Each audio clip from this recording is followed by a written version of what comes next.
Hi, this is Brian Miller-Hicks, geologist, and we're going to do a virtual field trip of the geology at Torrey Pines State Beach. Let me start off by saying the rocks here that are exposed behind me are pretty old. They're Eocene in age, which means 33 to 57 million years old. I've got a graph here that shows relative sea levels through time. So this is sea level on the vertical axis, and this is time on the horizontal. The E, M, and L stand for early, middle, and late. And you can see from this graph that sea levels rose and fell up and down. In the early Eocene, sea levels were quite high, crept further inland into San Diego County at that time. And why is that? Because we had a warm climate and sea levels rose and water expands when it's warm. Then we had a cooling trend and sea levels dropped. And then again a warming trend, sea levels rose again to their peak. So the peak sea level also means this is when temperatures were warmest, highest, and sea levels were highest as well. Then sea level dropped again towards the late Eocene. Why do sea levels rise and fall? It has to do again with climate. It also has to do, believe it or not, with the spin of the Earth and its relationship with the sun. Won't get into that here today, but that's part of what factors into these sea level rises and falls and their effect on climate in terms of the Earth's relationship with the sun.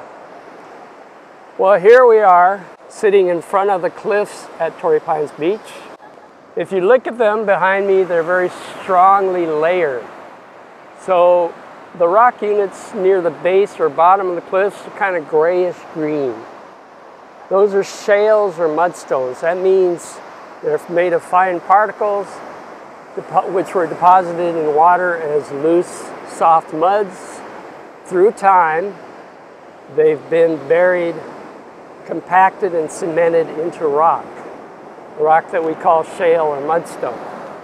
These mudstones were deposited in quiet water in a lagoon type environment.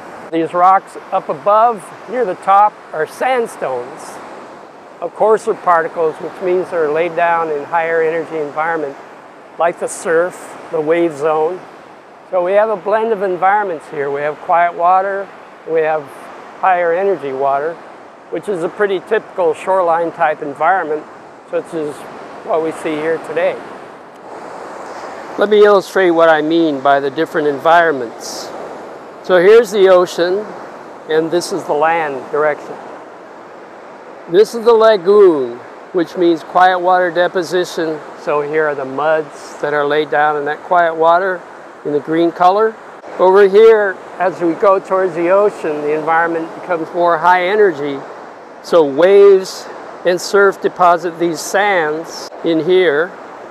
This represents where the ocean has breached through this sandbar and shoved sand into the lagoon. So what that means in practical terms is that you get a sort of intermixing of sand and mud at some points. That's what you see in these cliffs above you. You have sands and muds sort of interlayered with each other. They're roughly the same age, the Del Mar Formation and the Torrey Sandstone. But let's look at this big boulder which fell off the cliff. You see all these striations or lines in the rock. These are sandstone layers of dark and light minerals. It represent wave action or ripples, where one layer was deposited down here and another layer deposited on top by waves washing back and forth and depositing successive layers of sand one on top of each other. What you see right behind me is coastal process in action. You see this kind of reddish brown material up on the top of the cone. And you see all these rocks and boulders and sand. Well, that's where a piece of the cliff fell off the cliff and crashed down on the beach below. So that's erosion in action. This looks very fresh to me. That's why they warn people to stay away from the base of the cliffs for long periods of time. See this sort of scooped out area? Well, what happened here? Well, you can see some staining along those dark layers up above the back wall. So this means to me that there's water action. Water coming through the layers of material of sand, maybe hanging up on the less permeable or porous mudstones below and coming out as springs. So that spring water coming out washes away some of the material below it, and we get material flowing out of this sort of cavern area and leaving this eroded, very deeply eroded area behind.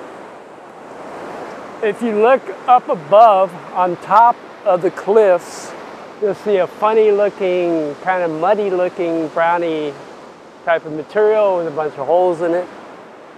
That is the Bay Point Formation, formerly known as Bay Point, now called Old Peralic deposits. And this is a much younger material than the rock below it. This is only a couple 100,000 years old, sitting on top of 50-million-year-old sediments, sedimentary rocks. So that's what we geologists call an unconformity, which means between the much older Eocene rocks below and the much younger Bay Point up above, there's a big gap in time where stuff was presumably eroded away or not deposited. So much younger on top, much older on the bottom. So you know about the Eocene Del Mar Formation, which has the green mudstones that you see here. Look at the top of this. See how flat it is? That means waves have come in, present day, modern day waves have come in and cut away material from the top. This forms what we call a marine terrace or a wave-cut bench or a wave-cut platform. Waves came in and planed this smooth. We see this on a small scale here, but we also see it in large scale because the San Diego coast has successive steps or terraces going up as we go towards the east, representing stages of sea level at different times in the past. Okay, let's look closer at this Del Mar Mudstone. What are all these little browny, whitey things here? Well, these are shells. They're fossil shells. They're old fossil shells, 30 to 50 million years old, roughly. So this was an organic-rich or organism-rich environment. Many of these creatures lived and died during those times in this quiet water lagoonal environment. When they died, their shells, they settled to the bottom. The tissues, of course, decayed away, and what's left is these fossil shells. And you can see actually layers of these shells, which represent different generations of organisms through time. These are the oldest ones down here, and they're successively younger as we go up. So, back behind me in the sea cliffs, you can see these sort of steep angled cracks in the rock, in the sandstone. Those are natural fractures which form through tectonic stresses. And these angled fractures, of course, are being constantly attacked by the ocean waves. So sooner or later, they're going to get so deep that they're going to peel off, or they might even form a cave, like a little sea cave or notch, an example of which we'll see farther down. And here's one of those little sea caves or notches. This is where the waves have eroded in, taken advantage of the weakness and the fractures in the rock, and scooped all this sand out over the top of this mudstone, which is a flat platform you see down here. So again, Del Mar muds, and then the sandstone up above. A couple other things I want to point out here. Look at these layers. These are called CrossBits. So an angle here, an angle here. which means they're formed by wave action, probably in shallower water or sandy sea bottom, by waves going back and forth, and one set of waves cutting the sand deposits below, and that's why they look like they're cut off, sort of crossing each other. Up here in the cave itself, we see some little pieces of mudstone embedded in the sandstone. What are they doing there? Keep in mind, sandstone or sands are deposited in a higher energy wave environment. So these waves come swooping in, cross over these mudstones down below, and tear up chunks of mudstone, tumble them around in the sand, and they're left as little pieces of mud embedded in the sand. Okay, let's look at some more of these shell layers or beds in the Del Mar Mudstone.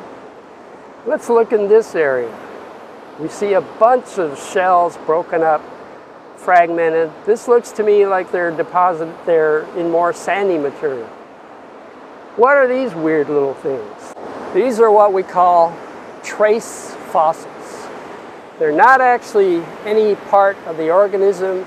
They're not a shell, they're not a bone, they're not anything that comes from the organism itself, but they're evidence that an organism was there.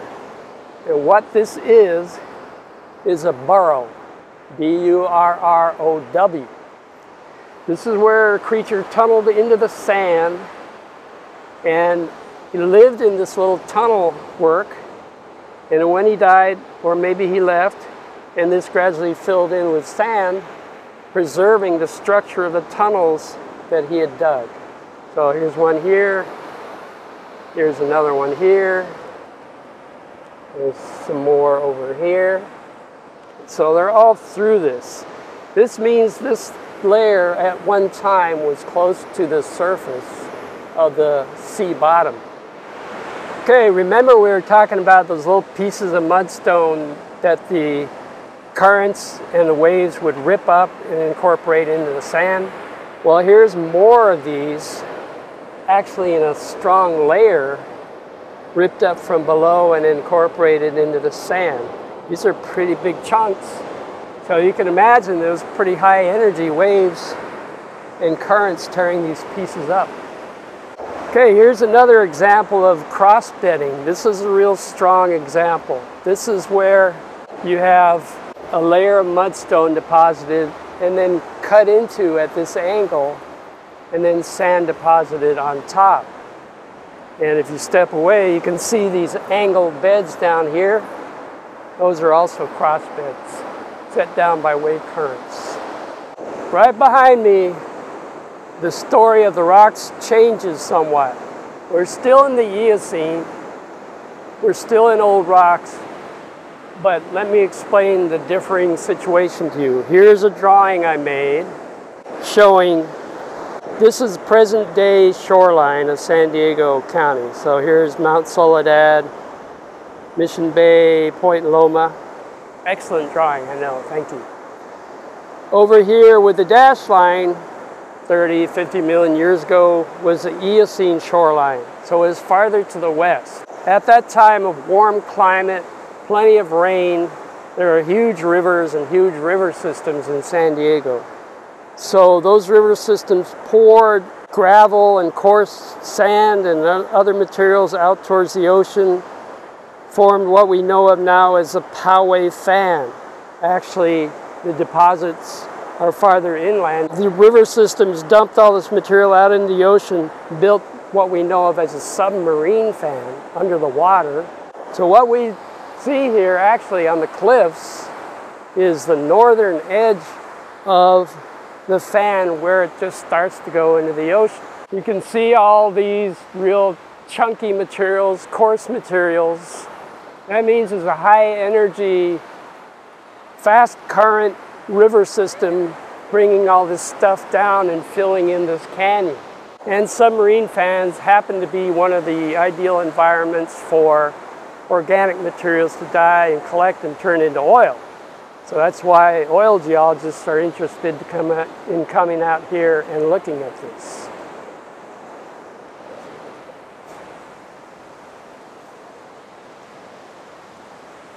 Okay, here we are on top of what's called flat rock, or more fittingly maybe called Bathtub Rock. I like Bathtub Rock better. So there's a square hole here filled with tide water. When the tide and the waves come up, they wash into this hole and fill it up with sand and water. Is it natural? No, we don't think so. This was cut out.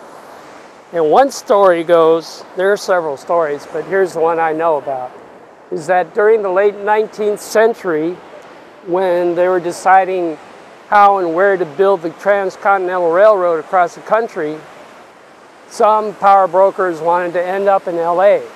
Other power brokers wanted it to end in San Diego. So they dug this out deeper than it is here to show that there was coal in the local rocks. Why was coal important? Well, obviously back then coal was the fuel for steam-powered trains. They were not successful. If you look up at the cliffs, about mid-cliff, you can see a very dark layer, almost black. That's the kind of material they were talking about. It's got some organic remains, some tree stumps and whatnot, but it just wasn't high-grade enough quality coal to make this a worthwhile venture.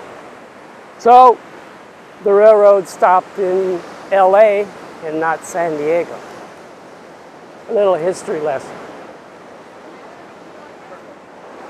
Okay, here is more of this Submarine Canyon deposit, coarse materials, big boulder-sized chunks. Look at the size of some of these rocks incorporated in this fast-moving, rolling, tumbling current that was sweeping down a canyon towards the ocean. This is actually the bottom of it right here. It's cut into the older rocks. So yes, this canyon material is younger than the older Eocene rocks below. The currents cut through it, deposited these huge boulders, cobbles, and so forth. And it's just kind of a unique deposit. It's very interesting how it goes from very coarse at the bottom and gets finer as it goes up. So the coarser material gets deposited first by the very high energy on a steep canyon floor, and then the finer material comes in behind. So here we are at the conclusion of our virtual field trip. Behind me and to my right are steep hills and cliffs, and then there's a big, broad, flat bench, and then there's a pile of rocks. What happened was portions of the hillside, in the steep hillside, collapsed, fell, and slid, forming this big flat bench. Some of the material went across the beach, got caught in the wave and tide zone, and the material that was sandy and fine got washed away by the waves, leaving just this pile of rocks. So we see a landslide that's been affected by the weather, by the ocean, waves and tides, and we see nature in all its dynamic glory. So that's about it for this virtual field trip. I want to thank my videographer, Campbell, and I hope you enjoyed it. And I urge you to not only watch this virtual video, again, of course, but also come out here to the beach and enjoy it by yourself. Thank you.